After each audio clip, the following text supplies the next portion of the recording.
2025-yilda bu olamni tark etgan o'zbek mashhurlar bilan qolaversa, ularning nima sababdan vafot etganligi haqida video tayyorladik. Videoni boshlashdan oldin kanalimizga a'zo bo'lib, like bosishni unutmang.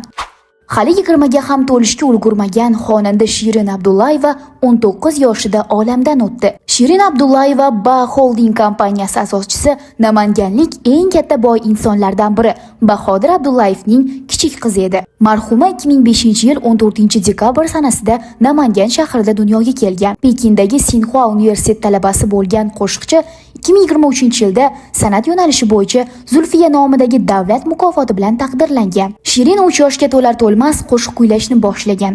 O'zi qo'shiq yozardi, respublika va xalqaro musiqiy tanlovlarda qatnashardi, ham kinoda suratga tushardi. Eng kuchli neyrojarroh ham qizimni saqlab qola olmadi.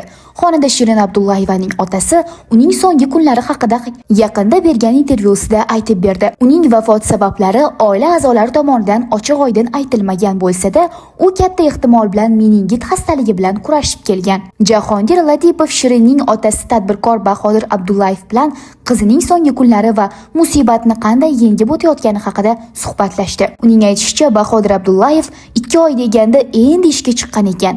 Ancha o'zingizni oldirib qo'yibsiz, sizni tanimay qoldim degan gaplarni Latifov gap orasida aytib o'tdi. Tadbirkorning aytishicha, Shirin Abdullayevaning o'limidan so'ng 4 ta qizi va 4 ta kuyovini olib Saudiya Arabistoniga ketgan. U yerda ziyorat, ibodatlar qilgan. Undan keyin Shirin Xitoyda o'qigan Sinxua universitetiga ularni taklif qilishadi. Nomini abadiylashtirish maqsadida Shirin nomli xayriya fondi tashkil qilinadi. Yosh bo'lishiga qaramay mana shunday yutuqlarga erishgan Shirin Abdullayeva afsuski eng gullagan chog'ida bu dunyoni tark etdi. Oilasi va yaqinlariga hamdardlik bildirib qolamiz. Qalpoq aktyori Jo'rabek Norqulov vafot etdi. U hajviy ko'rsatuvda bir qator rollarni ijro etgan. Uning o'limini hamkasbi Rahmonali Suropov xabar berdi. Jo'rabek Norqulov ushbu hajviy ko'rsatuvda bir qator rollarni ijro etgan aktyorning o'lim sababi hali ochiqlanmagan.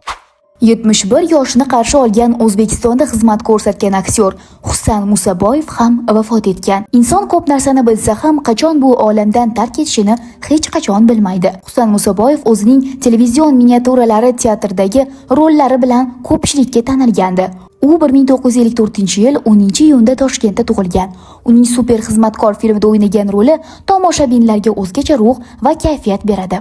1976-yilda Toshkent teatr va rassomlik institutini kino va teatr aktyori mutaxassisligi bo'yicha tamomlagan. Mehnat faoliyatini 1971-yilda O'zbekiston teleradio kompaniyasida rejissyor yordamchisi sifatida boshlagan. O'z davrining taniqli aktyorlaridan biri bo'lgan Husan Musaboyevning yaqinlariga hamdardlik bildiramiz. Taniqli jurnalist Jasur Hamroyev ham aynan 2025-yilda vafot etgan.